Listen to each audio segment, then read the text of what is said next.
Today on Food for Thought, it's all about chocolate. First, I pay a visit to my friend Jonathan, a bona fide chocolatier, and get his secret recipe for a decadent truffle. Then, it's off to the kitchen to make some gourmet chocolate gifts. And finally, my brown butter walnut brownies go before the ultimate judge. Will they stand up to the test? I'm about to find out.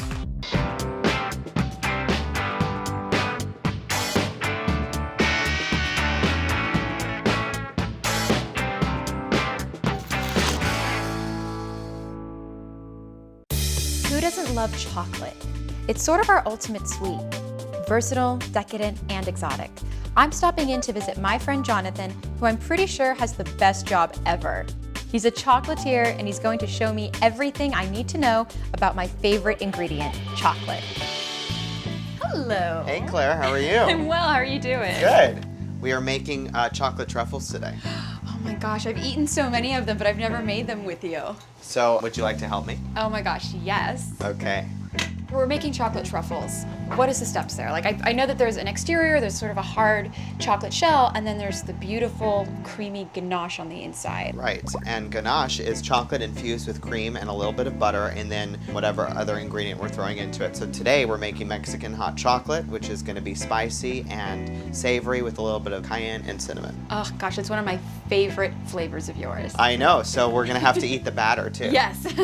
What we're doing right now is we're melting down chocolate to create a ganache. I see you're using a double boiler for chocolate. What's the benefit of that? So that helps it so that the chocolate never burns. So because it's not under a direct flame, it's just hitting the bottom and heating it, and then we won't get any burned chocolate because we don't want that. No, and it's pretty delicate, so I could see how you'd want to melt it really gently. Yeah. Well, your dark chocolate looks beautiful. Are you using a special kind? I feel like you would because everything here tastes so delicious. Absolutely. This is actually single origin dark chocolate, and the percentage on this one is 74%, and this one comes from Venezuela actually. Why would you choose Venezuelan versus something else? What are the characteristics you get from that? Well, I tend to love the South American chocolates because where they grow in the rainforest regions, they get this really nice fruity quality, so they tend to be a little sweeter without having to add as much sugar into them. And you see how beautiful this is. So this is all melting down, and it's like pretty much ready to go now to start our ganache. Okay, so this is, we're not a ganache yet, this is just melted chocolate. Exactly. So now we're going to put some cream into it and some of the special ingredients, and it will become ganache. Yum.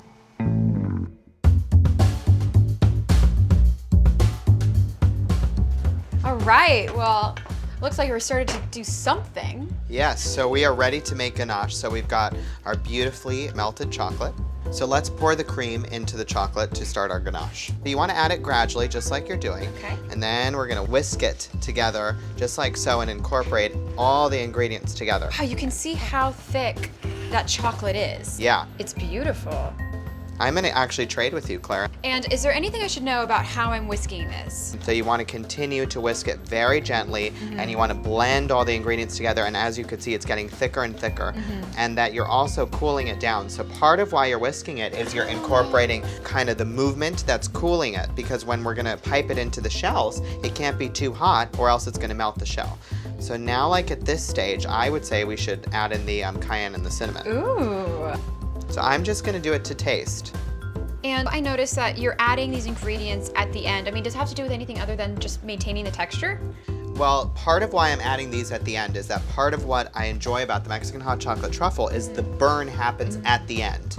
By infusing this right at the end, you only are going to get the spice at the end. And you see, look at how spicy that is. It's, you know what, it really is going up into my nose, but I kind of like it. So, no, it's beautiful. Now I'm going to add in some cinnamon. This smells amazing. Yeah. Don't you just want to swim in it? Yes, I do. This is pretty much ganache. Wow. Can I try some? Yes. It's actually not that spicy. It's really not that spicy. That's really good. Now the burn definitely picks up tomorrow. Oh. So it's kind of still, when we mix it together, the flavors are still infusing. They're still mingling, and so tomorrow it'll have a much bigger kick. Oh yeah. Now what's the next step? So now we're gonna take the already done ganache and put it into my makeshift piping bag, and then we're gonna pipe it into my chocolate shells that I prepared earlier. I think you gotta get to work, Claire. Oh man. So you're just gonna pipe them in, and you wanna fill them almost to the top, but just leave a little space so we can add chocolate at the end. And so these are little hardened shells that you've made ahead of time. Yeah, exactly. So if you wanted to do this at home, you can cool the ganache and then use a scooper like a melon baller? Exactly. And then do these small scoops of chocolate, and then you can roll it in cocoa powder, or you could then dip it into another round of chocolate. So I finished filling the molds. What's the next step? So after we fill the molds, we're gonna take these into the chocolate dipping room where the magic happens, and we are going to cover them in chocolate, wait for it to set, and then pop them out, and they will be beautiful like so. They look beautiful. Well, how about tasting it? Okay. The best part. The best part. Oh, and you did it just the way you're supposed to. My chocolates are definitely 2-bite truffles. I love how it tastes exactly like a Mexican hot chocolate. Absolutely. How about another one, Claire? Okay, twist my arm. I know, force you. I've got chocolate from Jonathan, and now I have a complete craving for it. I need to get back to my kitchen and start baking before I eat this chocolate on the street.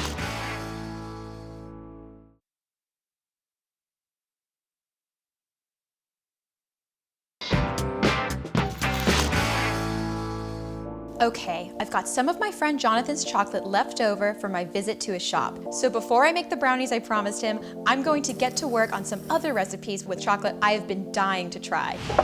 My silky smooth hot cocoa mix is perfect for gift giving and the holidays. Has a little bit of a spicy kick with some cayenne pepper, and I have a twist. I add a little bit of espresso powder right into the mix.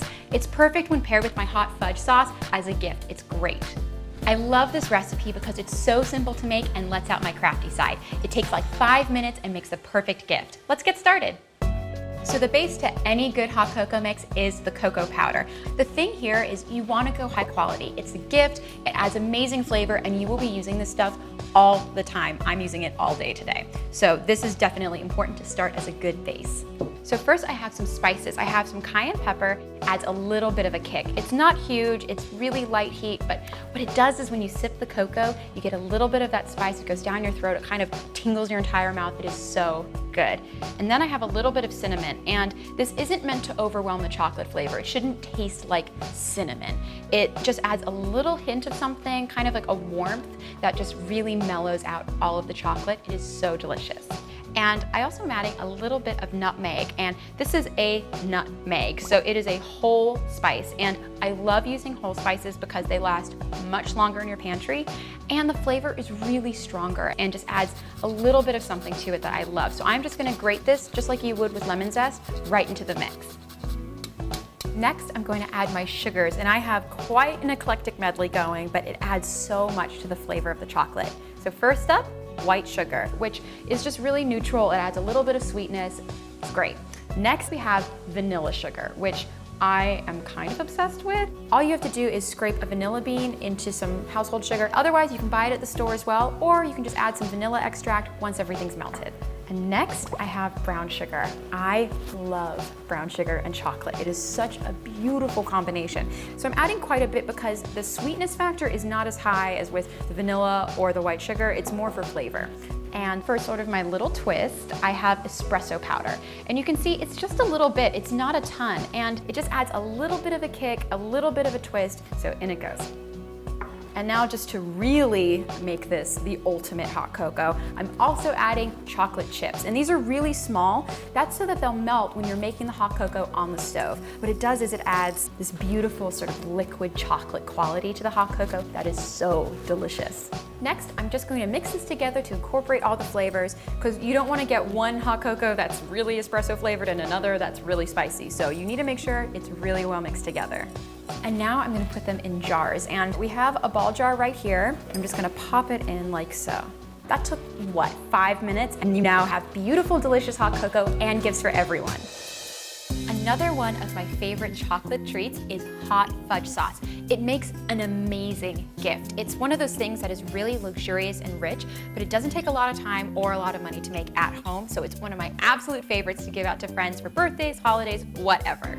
So to make my hot fudge sauce, I'm starting with a bain-marie, which sounds super fancy and complicated, but it's really simple. It's basically a double boiler. All you need is a heat-safe bowl or top, and you put it on top of a pot of simmering water. And the trick here is you want to make sure that the water does not touch the bottom of the bowl.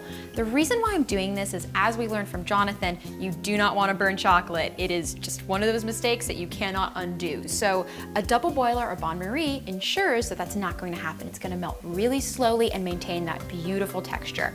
It's kind of an insurance policy. So I'm just going to pop this on.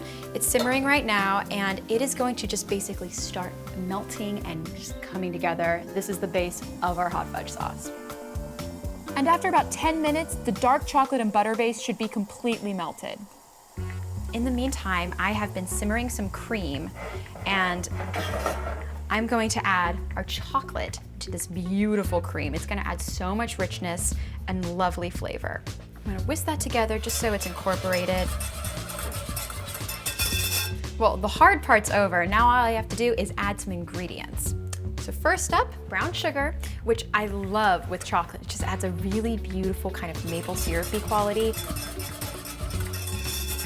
Okay, well that is nice and smooth. You wanna make sure that there are no clumps in your hot fudge sauce. Next, I'm going to add unsweetened cocoa powder. And this is just gonna kind of thicken it up a little bit and give it a really beautiful flavor.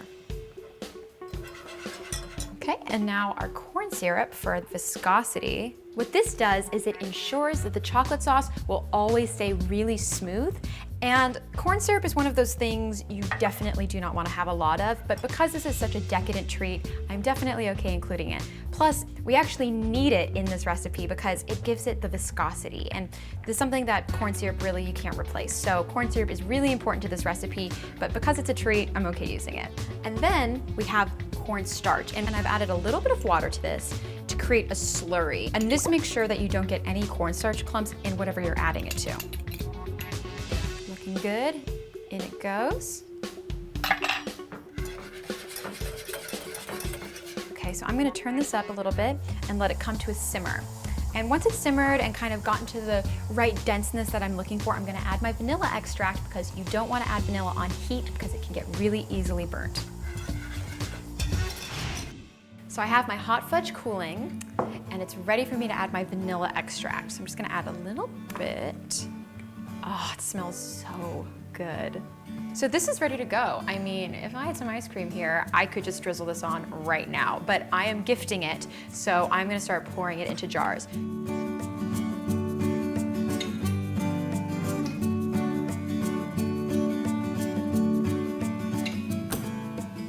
Fantastic. Ah, that makes just such a perfect gift. I love it. This is something that anyone would love to receive. It's so delicious, and I have quite a bit left over, so I think I'm gonna have a hot fudge sundae after lunch today. Now it's on to the brownies I promised Jonathan. Will they stand up to his refined chocolate palate? I hope so.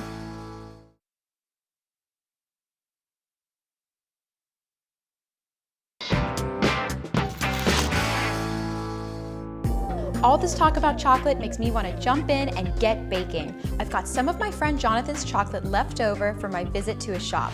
So now I'm going to make my brown butter walnut brownies. And the big thing here is the brown butter. I love it with chocolate. It's just really nutty and kind of sweet and adds this really interesting flavor to it, and it goes great with walnuts.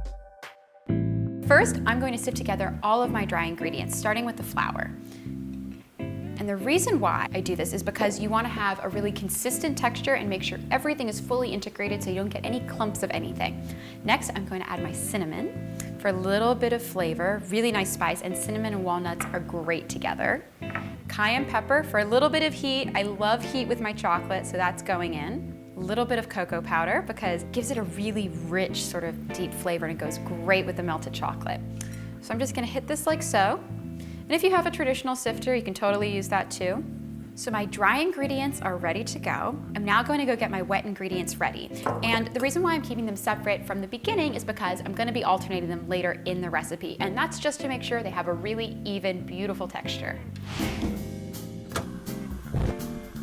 So I'm using a bain-marie again today, which is basically just a bowl over simmering water. And this makes sure that chocolate doesn't burn. So definitely using this a lot today. So now I'm going to melt down some of the beautiful chocolate that Jonathan gave me. And next, I'm going to add coffee. And this is just coffee left over from my pot this morning, but what it ends up doing is it really just brings out that chocolate flavor. It is just a perfect marriage. Like chocolate with vanilla, chocolate and coffee were just meant to happen. So in it goes. Well, I'm just gonna let that simmer and bubble and come together until everything is melted, and then stir it so it's really consistent and just has come together. So now I'm going to make my brown butter, and all that is melted butter, and you let it melt until all of the fat solids, it's all of the white bits, turn a beautiful golden brown. And the other key here is you want to use unsalted butter, not salted. Salted butter will burn, so you want to use unsalted. You basically want to wait until you get that beautiful scent of nuttiness. It should be a little bit golden brown and really nutty, and that's the key. It's nutty, not burnt. So now my butter is perfectly browned and it smells ridiculous. So I'm just gonna add this to our melted chocolate and coffee and mix them until they're blended together. My wet ingredients are totally done, and I'm gonna start mixing my brownies. So to start, I'm going to cream together my eggs and sugar. This is gonna be the base and kind of what everything clings to. So first goes in the sugar, and I'm just gonna pop this into my mixer. So I'm just gonna mix this really quickly, just so that there aren't any clumps of one sugar and the other sugar. And then I'm gonna start putting in one egg at a time. And the important thing here is you want the first egg to always fully integrate, and each egg after that as well. And that's to ensure that everything's really consistent and you have a really nice even texture. So that's perfectly mixed together, and I'm now gonna move on to adding my wet and dry ingredients.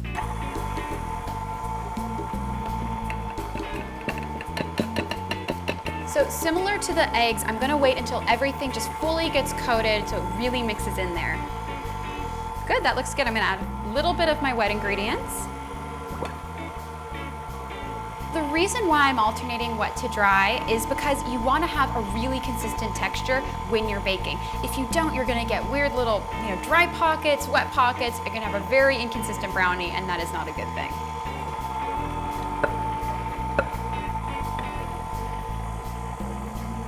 So the last thing I'm gonna do is I'm gonna add a little bit of vanilla extract because, like I said, vanilla and chocolate are beautiful together. I'm gonna mix it so it's fully blended.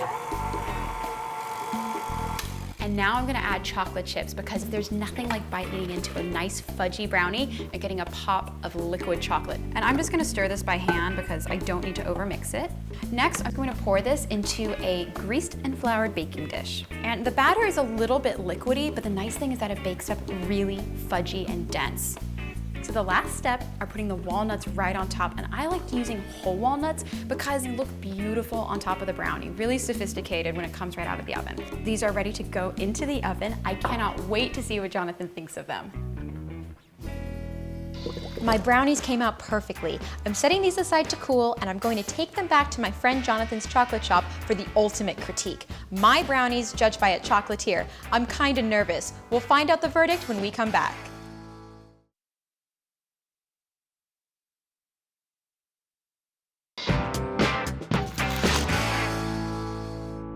Jonathan is one of my best friends, and he has an unusual job, a chocolatier.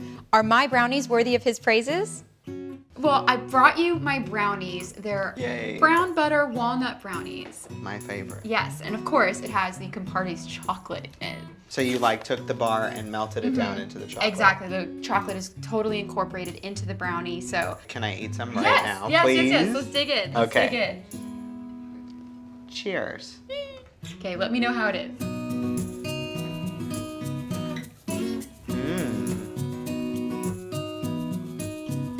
It's okay. It's more than okay. It's a Claire brownie. It's a Claire Compartey's brownie. It's very moist, and I pick up the cinnamon right away. And now I'm feeling just a little bit of the cayenne pepper. Yeah, there's just a tiny bit, and that's why it's so good to dip in milk, is because then you get the combination of the heat and the milk and just the entire brownie experience.